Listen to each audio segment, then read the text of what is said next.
이 집은 우리 엄마 돈으로 산 집입니다. 장녀의 목소리가 거실에 떨어졌습니다. 테이블 위에 펼쳐진 등기부등본 위로 형광등 불빛이 하얗게 내려앉아 있었고 종이를 짚은 장녀의 손끝이 미세하게 떨리고 있었습니다. 맞은편에는 새어머니가 앉아 있었습니다. 그 옆에 양복을 입은 남자가 서류 가방에서 A사 용지 묶음을 꺼내 테이블 위에 올려놓고 있었지요. 변호사였습니다. 장녀의 옆에는 둘째 오빠와 막내 남동생이 나란히 앉아 있었는데 둘째 오빠는 팔짱을 낀 채 입술을 꾹 다물고 있었고 막내는 고개를 숙인 채 자기 무릎만 내려다보고 있었습니다. 새어머니 쪽 변호사가 입을 열었습니다. 법적으로 배우자의 상속분은 자녀 상속분의 1.5배입니다. 이 아파트의 현재 시세가 8억 4천이라면 어머니 몫이 가장 큽니다. 감정이 아니라 법률의 문제입니다. 장녀가 서류 봉투 하나를 꺼냈습니다. 안에는 친어머니의 사망보험금 입금 확인서가 들어 있었습니다. 2005년 3월 17일 1억 8천만 원 입금. 그리고 같은 봉투 안에 아파트 매매계약서 사본이 한 장 더 있었습니다. 계약일 2005년 4월 2일 계약금 2천만 원 납입. 보험금이 입금된 지 정확히 16날 뒤에 이 아파트 계약이 시작된 겁니다. 이 아파트는 돌아가신 우리 친엄마의 보험금으로 매입된 집입니다. 새어머니가 이 집에서 사신 건 7년이지만 이 집의 역사는 21년입니다. 새어머니는 아무 말도 하지 않았습니다.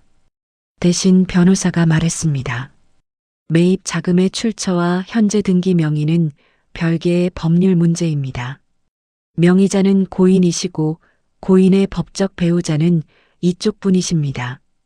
그 말이 떨어졌을 때 거실의 공기가 바뀌었습니다. 장녀는 아버지가 돌아가신 지 43날째에 49제도 끝나기 전에 자기가 자란 집을 지켜야 하는 싸움 앞에 서 있었습니다. 아파트 현관문 비밀번호는 어제 이미 바뀌어 있었습니다. 새어머니 쪽에서 바꾼 겁니다. 장녀는 오늘 아침 현관 앞에서 3번을 눌러보고 나서야 번호가 달라졌다는 걸 알았습니다. 이야기는 여기서 시작됩니다. 아버지가 떠난 뒤 이 집을 둘러싸고 벌어진 43일간의 일을 지금부터 말씀드리겠습니다. 아버지는 평범한 사람이었습니다. 서울 외곽의 중소제조업체에서 32년을 다녔고 과장까지 올라갔다가 구조조정으로 53에 나왔습니다. 퇴직금은 4,700만 원이었는데 그 돈의 절반은 큰딸 대학 등록금, 마지막 학기와 둘째 아들 군 제대 후 자격증 학원비로 나갔습니다.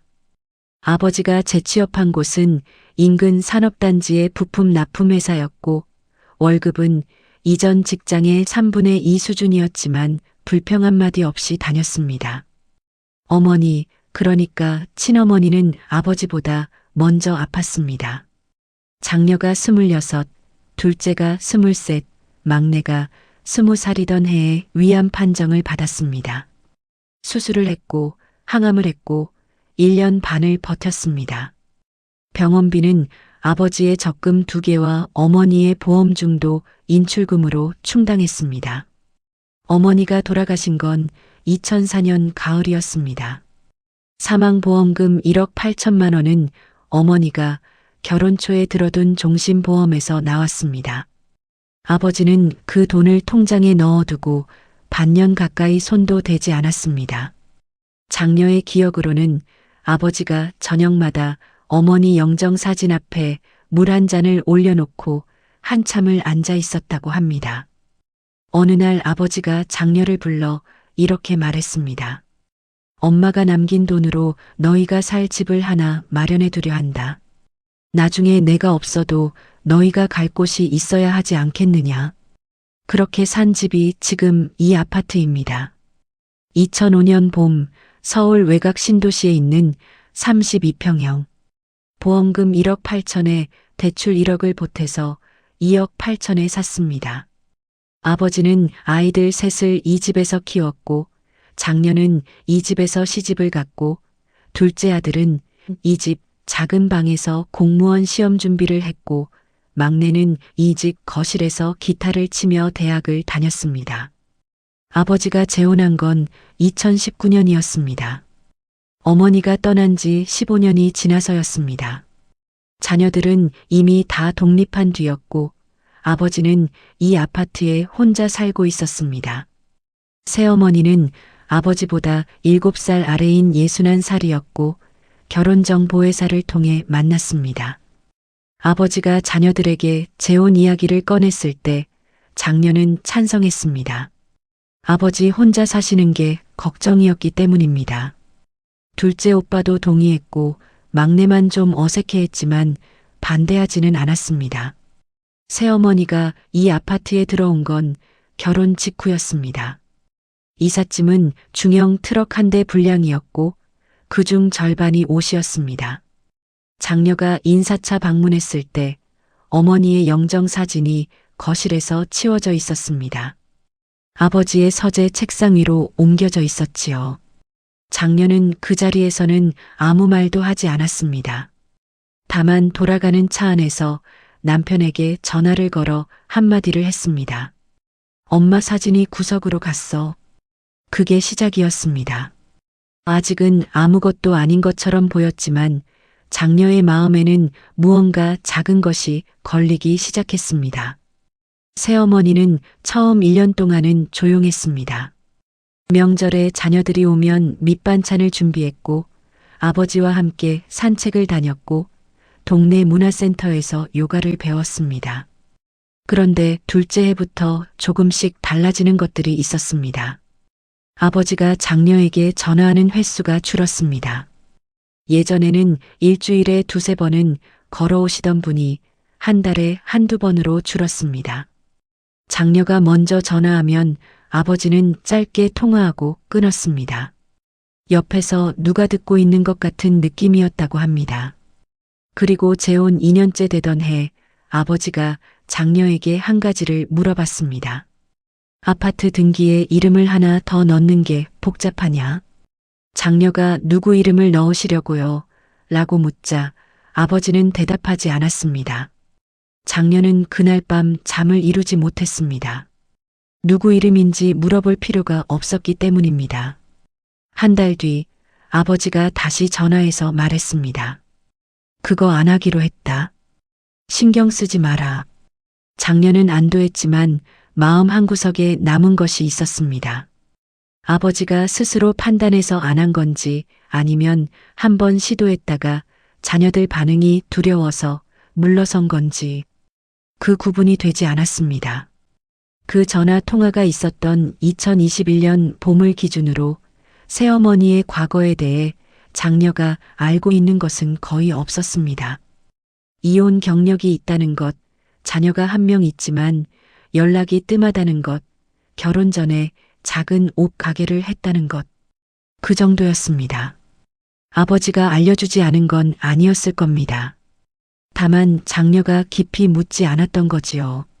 아버지가 외롭지 않으면 그걸로 충분하다고 생각했으니까요. 나중에 알게 된 사실이 하나 있습니다. 새어머니는 재혼 전 개인 채무가 있었습니다. 신용카드 연체와 지인에게 빌린 돈을 합치면 4천만 원이 넘었습니다. 장녀가 이 사실을 알게 된 건 아버지가 돌아가신 뒤 아버지 서재를 정리하다가 신용조에서 사본을 발견하면서였습니다. 아버지가 재혼 전에 직접 떼어본 서류였습니다. 거기에 아버지의 볼펜 글씨가 적혀 있었습니다. 알고 있음, 감당 가능. 아버지는 새어머니의 빚을 알면서도 결혼한 겁니다. 하지만 그 사실을 자녀들에게는 한 번도 말한 적이 없었습니다. 아버지가 쓰러진 건 2026년 2월이었습니다. 새벽에 화장실에서 넘어졌고 새어머니가 119에 전화했습니다. 뇌출혈이었습니다. 병원에 도착했을 때 의식은 이미 없었고 수술은 했지만 회복되지 못했습니다. 입원 열하루 만에 아버지가 돌아가셨습니다. 장녀가 병원에 도착한 건 새벽 4시였습니다. 아버지는 중환자실 침대 위에 누워 있었고 코와 입에 관이 꽂혀 있었습니다. 장녀가 아버지의 손을 잡았을 때 손이 아직 따뜻했다고 합니다. 손등에 멍 자국이 두세 개 있었는데 수액 바늘을 여러 번 찔렀던 흔적이었습니다. 장녀는 그 손등을 보면서 이 손이 이 아파트의 대출 서류에 도장을 찍었던 손이고 어머니의 장례식에서 국화꽃을 올렸던 손이고 자기 결혼식 날 팔짱을 끼고 함께 걸었던 손이라는 걸 떠올렸습니다. 아버지가 돌아가신 다음 날 장례식장에서 새어머니가 장녀에게 한마디를 했습니다. 장례 비용은 내가 낼게. 걱정하지 마. 장녀는 고맙다고 했습니다. 장례 비용은 1,200만 원이 나왔고 새어머니가 전액 부담했습니다. 그때까지만 해도 장녀는 새어머니와 크게 부딪힐 일은 없을 거라고 생각했습니다. 아파트 문제는 천천히 이야기하면 될 거라고 생각했습니다. 장례가 끝나고 열흘이 지났습니다. 장녀가 아버지 집에 가서 유품을 정리하려고 했습니다. 전화를 했지요. 새어머니, 내일 아버지 서재 좀 정리하러 갈게요. 새어머니의 대답은 짧았습니다. 지금은 좀 힘드니까 며칠만 기다려줘. 장녀는 알겠다고 했습니다. 며칠이 지나고 다시 전화했습니다. 이번에는 받지 않았습니다. 문자를 보냈습니다. 답이 없었습니다. 일주일이 더 지난 뒤 장녀가 직접 아파트에 갔습니다. 현관문 비밀번호를 눌렀는데 열리지 않았습니다. 다시 눌렀습니다. 안 열렸습니다. 관리사무소에 가서 물어보니 비밀번호가 3일 전에 변경되었다고 했습니다. 누가 바꿨습니까? 세대주 배우자분이 직접 오셔서 바꾸셨습니다. 장녀는 아파트 로비 벤치에 앉아서 한참을 아무것도 하지 못했습니다. 그날 저녁 새어머니에게서 전화가 왔습니다. 수연아, 비밀번호는 미안한데 지금 내가 여기 살고 있으니까 내 생활이 있잖아. 아버지 물건 정리하는 건 내가 해서 보내줄게. 장녀가 말했습니다. 아버지 서재에 중요한 서류가 있을 수 있어요. 제가 직접 확인하고 싶어요. 새어머니는 잠깐 침묵하다가 말했습니다. 서류는 내가 다 봤는데 특별한 건 없었어.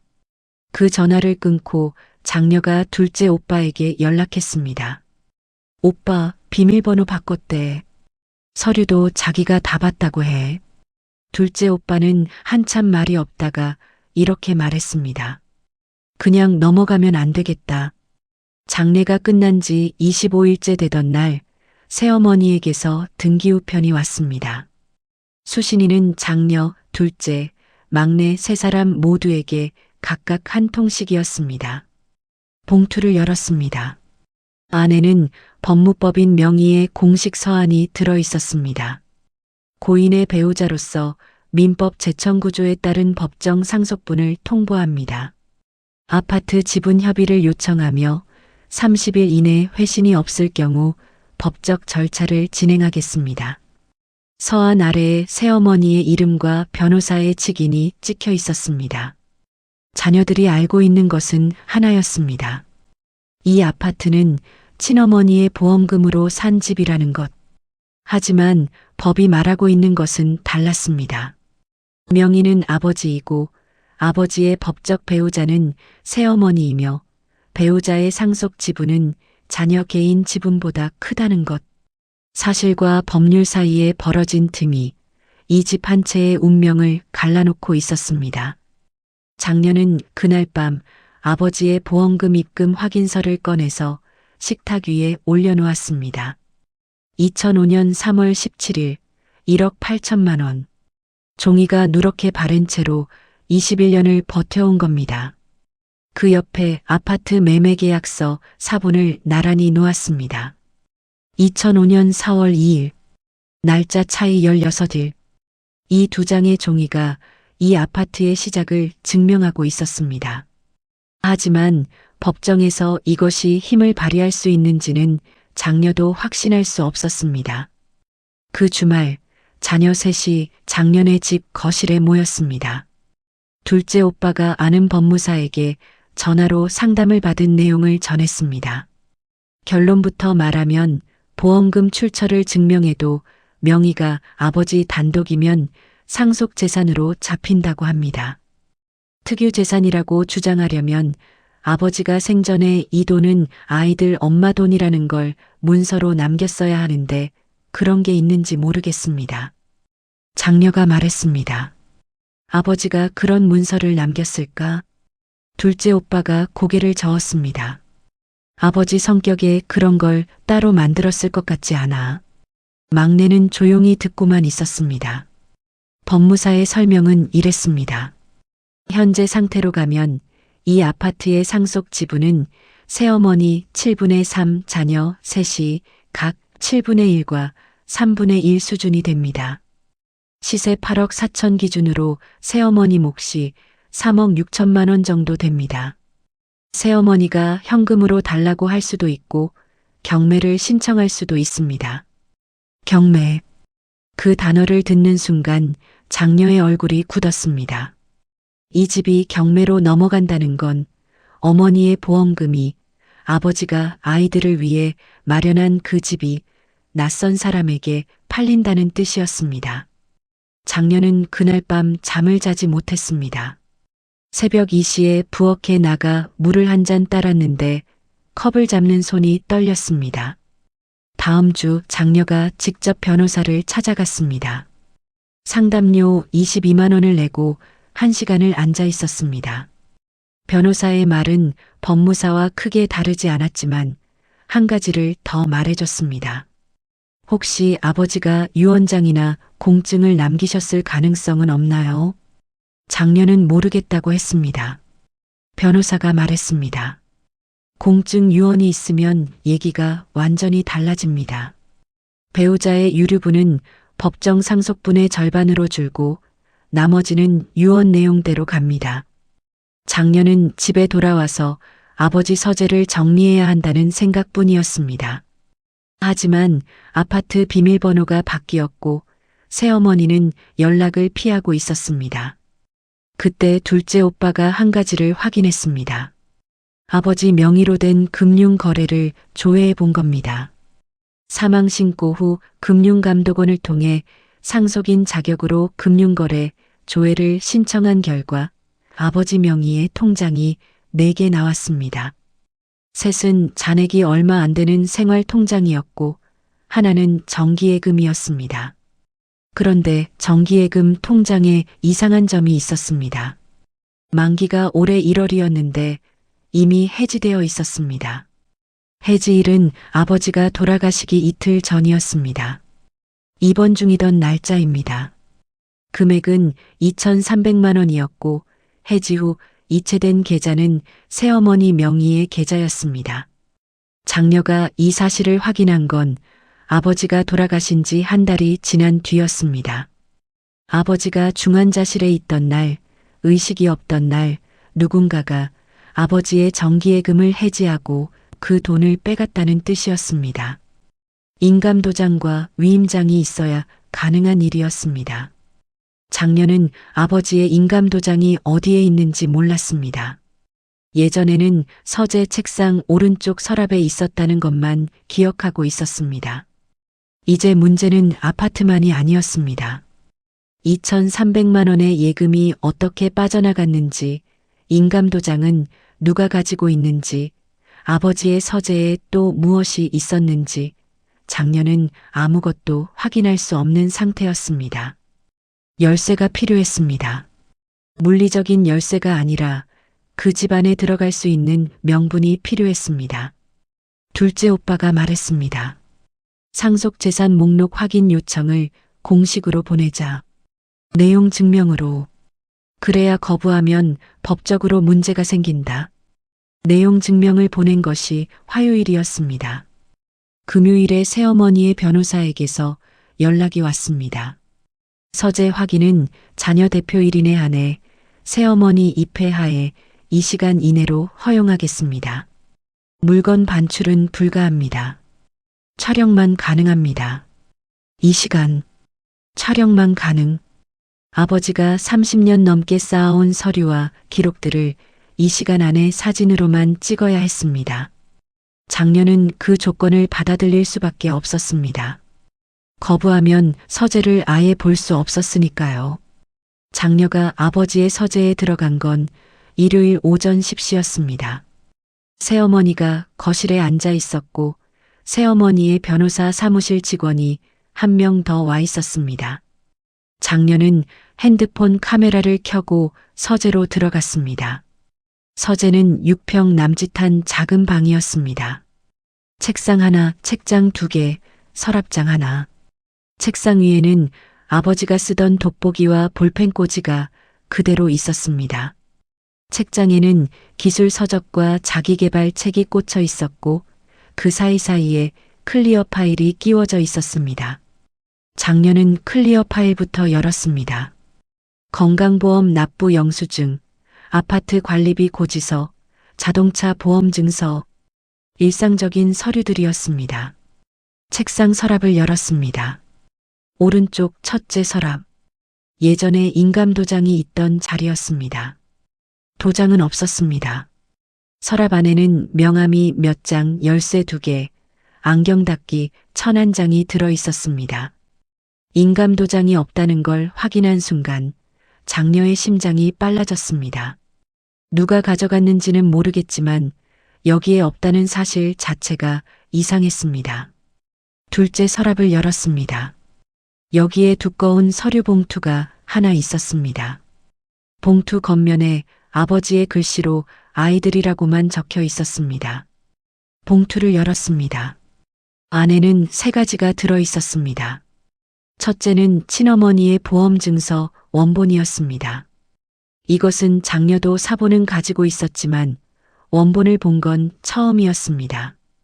둘째는 아파트 매매 당시의 계약금 영수증과 잔금 입금 확인서였습니다. 셋째는 A사 용지 한 장에 아버지가 손으로 쓴 메모였습니다. 이 집은 아이들 엄마가 남긴 보험금으로 샀다. 내가 죽으면 이 집은 새 아이에게 간다. 다른 사람에게 가면 안 된다. 날짜는 2021년 5월이었습니다. 새어머니에게 명예 공동 변경 이야기가 나왔던 그 시점이었습니다. 아버지가 그 요구를 거절한 직후에 이 메모를 쓴 것입니다. 아버지는 무슨 일이 벌어질 수 있는지 이미 감을 잡고 있었던 겁니다. 하지만 이 메모에는 문제가 있었습니다. 법적 효력이 없었습니다. 자필 유언장이 유효하려면 전문을 자필로 작성하고 날짜와 주소와 이름을 쓰고 날인까지 해야 합니다. 아버지의 메모에는 날짜는 있었지만 주소가 없었고 도장도 찍혀 있지 않았습니다. 변호사에게 사진을 보냈더니 단도직입적으로 말했습니다. 아버지의 의사를 보여주는 참고 자료는 될 수 있지만 유언장으로서의 법적 효력은 인정받기 어렵습니다. 장녀는 서재에서 사진을 387장 찍었습니다. 이 시간 동안 모든 서랍과 책장과 파일을 뒤졌습니다. 새어머니 쪽 직원이 시간이 다 됐다고 3번을 말했습니다. 장녀가 마지막으로 확인한 것은 책상 아래 바닥에 놓인 종이 상자였습니다.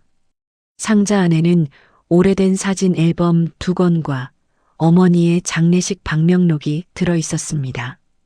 그리고 상자 바닥에 작은 명함 크기의 종이가 한 장 붙어 있었습니다. 거기에는 이름 하나와 전화번호 하나가 적혀 있었습니다. 이름 옆에 공증이라는 글자가 있었습니다. 장녀는 그 종이를 사진으로 찍었습니다. 이것이 무엇을 의미하는지 그 자리에서는 확인할 수 없었습니다. 새어머니가 거실에서 기다리고 있었고 직원이 문을 닫으라고 재촉하고 있었으니까요. 서재를 나오면서 장녀는 새어머니에게 한마디를 했습니다. 아버지 인감도장이 서재에 없었는데 어디 있는지 아세요? 새어머니는 잠깐 멈추었다가 말했습니다. 글쎄, 아버지가 어디에 두셨는지 나는 모르겠는데. 장녀는 더 묻지 않았습니다. 그 자리에서 추궁하는 것은 이쪽에 불리해질 수 있었기 때문입니다. 하지만 장녀는 그 대답의 미세한 멈춤을 기억해 두었습니다.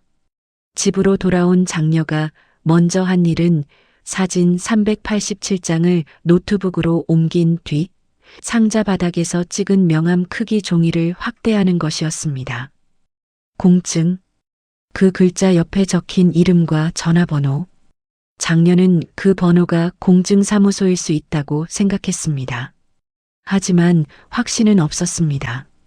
아버지가 공증이라는 절차를 알고 있었다는 것 자체가 장녀에게는 뜻밖이었기 때문입니다. 아버지는 법률에 밝은 사람이 아니었습니다. 서류 작업을 싫어했고 은행 업무도 장녀에게 물어보고 나서야 처리하는 분이었습니다. 그런 아버지가 공증이라는 단어를 메모해뒀다는 것은 누군가에게 조언을 받았거나 스스로 찾아봤다는 뜻이었습니다. 어느 쪽이든 아버지가 이 문제를 혼자 고민하고 있었다는 증거였습니다. 장녀는 그날 밤 그 전화번호에 전화를 걸어봤습니다. 받지 않았습니다. 월요일 오전에 다시 걸었습니다. 여보세요. 서울 동부 공증 합동사무소입니다. 장녀의 심장이 한 박자를 건너뛰었습니다.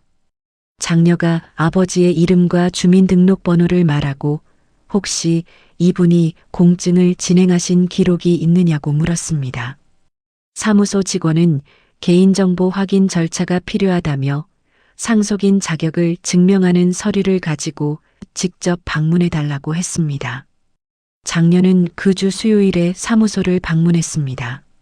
아버지의 사망진단서, 가족관계 증명서, 장녀의 신분증을 제출했습니다. 서류 확인에 30분이 걸렸습니다. 직원이 돌아와서 말했습니다. 기록이 있습니다. 2021년 6월 14일자로 유언공증이 진행되었습니다. 공증인은 저희 사무소의 김공증인이고 증인 2인이 참석했습니다. 2021년 6월 아버지가 서재에 자필 메모를 남긴 것이 5월이었습니다. 새어머니에게 명예 공동 변경을 거절한 것이 그 직전이었습니다.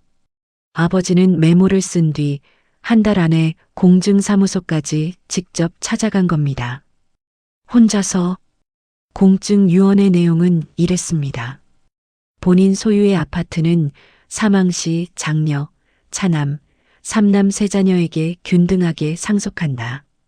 이 아파트는 고 아내의 사망보험금을 재원으로 하여 매입한 것이며 배우자 명예 변경이나 지분 분할 의사가 없음을 밝힌다. 그리고 공증 기록에는 녹취가 첨부되어 있었습니다. 아버지의 육성이었습니다. 공증인이 묻는 질문에 아버지가 대답하는 형식이었습니다. 이 아파트의 매입 자금 출처가 무엇입니까? 제 첫 번째 아내의 사망보험금 1억 8천만 원과 대출금입니다. 현재 배우자에게 이 아파트의 상속 의사가 있습니까? 없습니다. 이 집은 아이들 엄마가 남겨준 것이니 아이들에게 가야 합니다. 장녀는 그 녹취를 이어폰으로 들었습니다.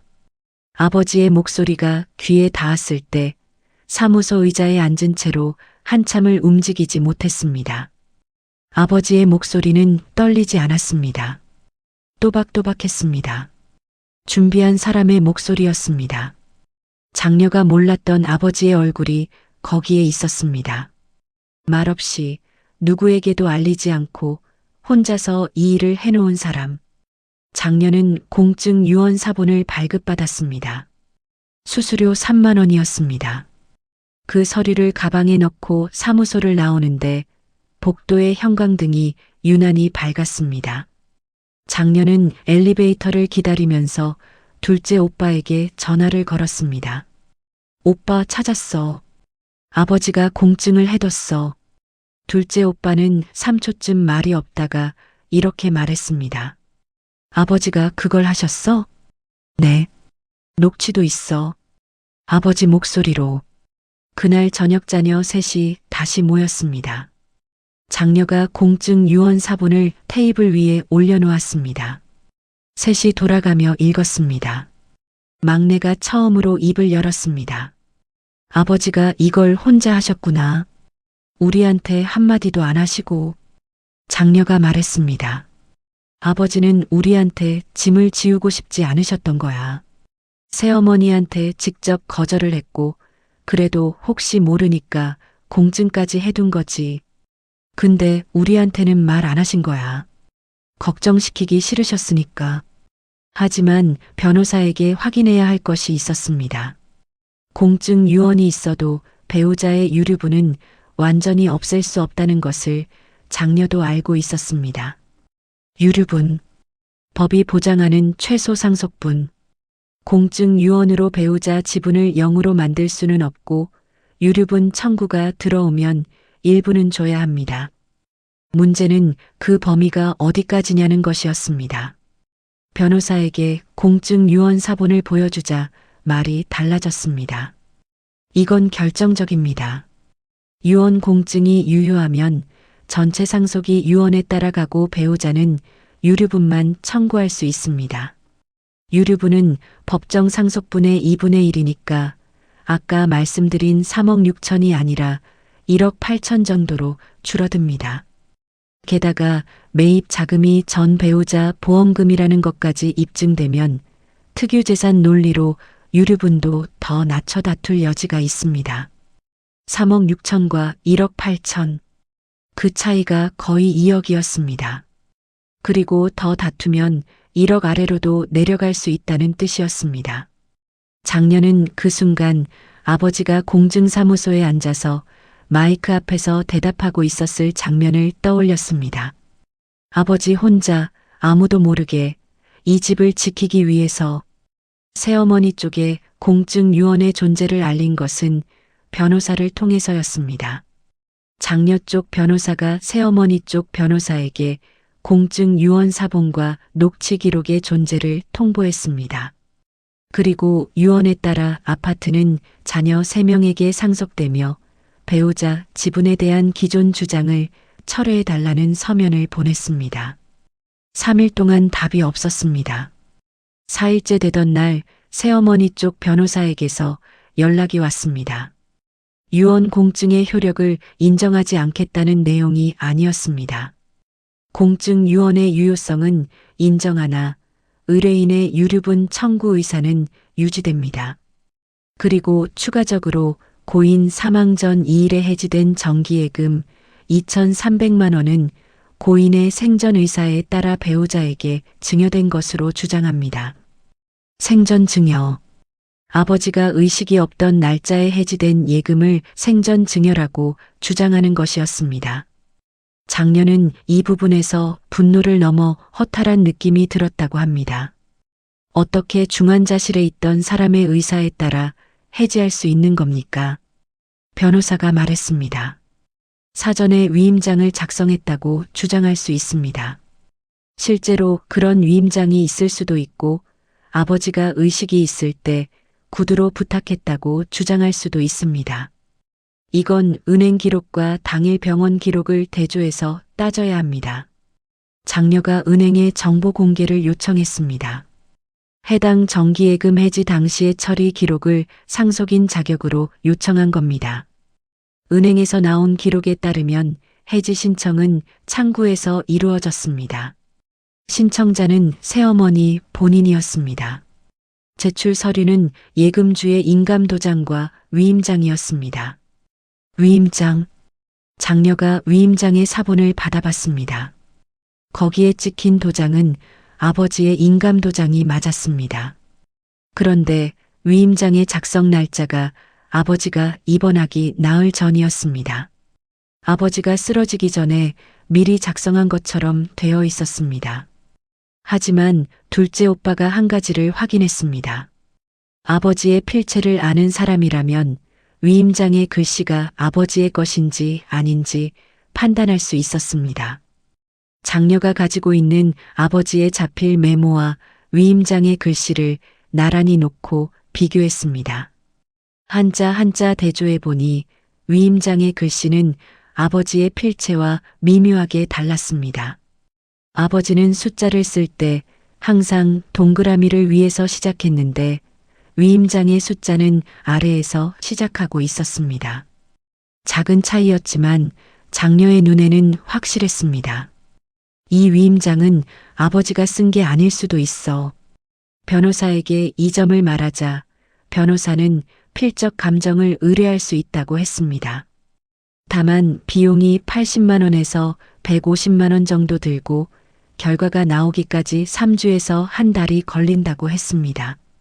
장녀는 감정 의뢰를 결정했습니다. 그리고 이 시점에서 장녀가 한 가지 더 알게 된 것이 있었습니다. 새어머니의 채무 상황이었습니다. 아버지 서재에서 발견한 신용조회서는 재혼 전 시점의 것이었는데 장녀가 추가로 확인한 바에 따르면 새어머니는 재혼 이후에도 개인 채무를 완전히 청산하지 못했습니다.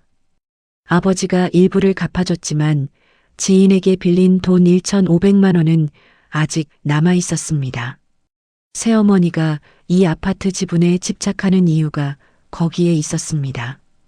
이것은 단순한 욕심이 아니라 빚과 노후가 겹친 절박함이었습니다. 장녀는 이 사실을 알았을 때 복잡한 기분이 들었다고 합니다. 새어머니를 이해한 건 아닙니다. 하지만 그 사람도 쫓기고 있었다는 건 느꼈습니다. 빚을 안고 재혼한 사람이 남편이 죽은 뒤 갈 곳이 없는 상황. 그 상황이 좋은 사람을 나쁜 선택으로 밀어넣었을 수 있다는 생각이 스쳤습니다. 다만 그렇다고 해서 이 집을 내줄 수는 없었습니다. 이 집은 어머니의 것이었으니까요. 새어머니 쪽에서 한 가지 제안이 들어왔습니다. 유류분 청구를 하되 금액은 1억 2천으로 합의하겠다. 대신 아파트에서 6개월간 거주를 보장해달라. 장녀는 둘째 오빠와 막내에게 이 제안을 전했습니다. 둘째 오빠는 한마디로 잘랐습니다. 예금 2,300 먼저 돌려놓고 얘기하자. 필적 감정 결과가 나온 것은 3주 뒤였습니다. 결론은 명확했습니다. 위임장의 필체와 고인의 자필 대조 시료 간의 동일인의 작성으로 보기 어려운 차이점이 다수 확인됨. 아버지가 쓴 게 아니라는 감정이 나온 겁니다. 이것은 위임장 위조 가능성을 의미했고 2,300만 원의 예금 해지가 부당하게 이루어졌을 수 있다는 증거가 되었습니다. 장녀 쪽 변호사가 새어머니 쪽 변호사에게 필적 감정 결과를 통보하면서 위임장 위조에 대한 법적 책임을 물을 수 있다는 점을 명시했습니다. 동시에 예금 2,300만 원의 반환을 요구했습니다. 이틀 뒤 새어머니에게서 장녀에게 직접 전화가 왔습니다. 변호사를 통하지 않은 직접 전화였습니다. 수연아. 새어머니의 목소리는 평소와 달랐습니다. 떨리진 않았지만 낮았습니다. 나도 할 말이 있어. 한번 만날 수 있겠니? 장녀는 3초쯤 생각하다가 말했습니다. 좋습니다. 대신 오빠도 함께 갈게요. 만남은 아파트가 아니라 근처 커피숍에서 이루어졌습니다. 새어머니 혼자 왔습니다. 변호사는 없었습니다. 테이블 위에 커피 3잔이 놓였고 새어머니는 자기 컵을 한 모금도 마시지 않은 채 말을 시작했습니다. 나는 내 아버지를 이용하려고 결혼한 게 아니야. 장녀는 대답하지 않았습니다. 새어머니가 이어갔습니다. 결혼하기 전에 빚이 있었던 건 사실이야. 내 아버지도 알고 계셨어. 아버지가 갚아주신 것도 있고 내가 갚은 것도 있어. 아파트명의 얘기를 꺼낸 건 솔직히 말하면 내가 불안했기 때문이야. 남편이 갑자기 돌아가시면 나는 갈 데가 없잖아. 전 남편한테서도 아무것도 못 받았고 아들은 연락도 잘 안 하고. 장녀가 입을 열었습니다. 저도 그 사정은 이해해요. 하지만 이 집은 우리 엄마 돈으로 산 집이에요. 아버지가 공증까지 해놓은 집이에요. 이건 사정과 별개인 문제예요. 새어머니가 고개를 끄덕였습니다. 공증을 하신 줄은 나도 몰랐어. 내 아버지가 그렇게 하신 건 아마 나 때문일 거야. 명의 얘기를 꺼낸 내가 믿게 보이셨겠지. 그리고 새어머니가 가방에서 봉투 하나를 꺼냈습니다. 안에 통장과 체크카드가 들어 있었습니다. 예금 2,300만 원이 들어있던 그 계좌였습니다. 새어머니가 말했습니다. 이건 돌려줄게. 솔직히 말하면 이 돈은 내가 위임장을 쓴 거야. 아버지가 입원하시기 전에 이 돈은 나한테 준다고 말씀은 하셨어. 근데 서류는 내가 만든 거야. 아버지 도장은 서재에 있었고 내가 가져다 쓴 거야. 둘째 오빠가 물었습니다. 그러면 왜 처음부터 그렇게 말을 안 하셨습니까? 새어머니는 잠깐 시선을 내렸다가 말했습니다. 겁이 났으니까. 돈도 없고 갈 데도 없는데 이것마저 뺏기면 나는 진짜 아무것도 없어지니까. 커피숍에 침묵이 내렸습니다. 에어컨 소리만 들렸습니다. 장녀가 말했습니다. 예금은 돌려받겠습니다. 위임장 건은 법적으로 문제가 될 수 있는데 그 부분은 변호사와 상의할게요. 그리고 아파트는 아버지 유언대로 저희가 상속받겠습니다. 유류분은 법대로 정리하겠지만 그 범위 안에서는 합의할 생각이 있어요. 새어머니가 고개를 끄덕였습니다. 그리고 한마디를 더 했습니다. 나도 이 집에서 계속 살겠다는 건 아니야. 다만 당장 나갈 데가 없어서 시간이 좀 필요해.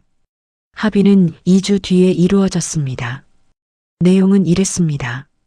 아파트는 유언 공증에 따라 자녀 3인에게 상속한다. 새어머니는 유류분으로 7천만 원을 수령한다. 예금 2,300만 원은 전액 반환한다. 위임장 위조건은 민형사상 책임을 묻지 않는 대신 새어머니가 이를 인정하는 합의서에 서명한다. 새어머니는 아파트에서 3개월 내 퇴거한다. 7천만 원. 처음에 새어머니 쪽이 주장했던 3억 6천만 원에서 보면 5분의 1도 안 되는 금액이었습니다. 하지만 장녀는 이 금액이 너무 적은 건 아닌지 잠깐 생각했다고 합니다. 새어머니에게 7년은 7년이었으니까요. 아버지의 식사를 차리고 병원에 함께 갔고 빨래를 같이 개고 겨울밤 이불을 함께 덮었던 7년. 그 시간을 7천만 원으로 정리하는 것이 과연 맞는 건지 그런 생각이 잠깐 스쳤다가 사라졌습니다. 합의서에 도장을 찍은 날 장녀는 아파트에 돌아갔습니다. 비밀번호가 원래대로 돌아와 있었습니다. 현관문을 열고 들어서자 거실에 아무도 없었습니다. 새어머니의 짐이 절반쯤 빠져나간 상태였습니다. 옷걸이가 비어 있었고 신발장의 한쪽이 텅 비어 있었습니다. 거실벽에 걸려있던 풍경 액자가 빠져나간 자리에 못자국만 남아 있었습니다. 장녀는 아버지의 서재로 갔습니다. 책상은 그대로였습니다. 돋보기도 볼펜꽂이도 그 자리에 있었습니다. 서랍을 열었습니다. 아이들이라고 적힌 봉투가 있던 자리는 비어 있었습니다. 장녀가 지난번에 사진으로만 찍었던 그 봉투는 이미 장녀의 가방 안에 원본이 들어 있었습니다. 합의 과정에서 인계받은 것이었습니다. 장녀는 책상 의자에 앉았습니다. 이 의자에 아버지가 앉아서 그 메모를 쓰셨을 겁니다. 이 집은 아이들 엄마가 남긴 보험금으로 샀다. 그 문장을 쓸 때 아버지는 어떤 표정이었을까? 장녀는 알 수 없었습니다.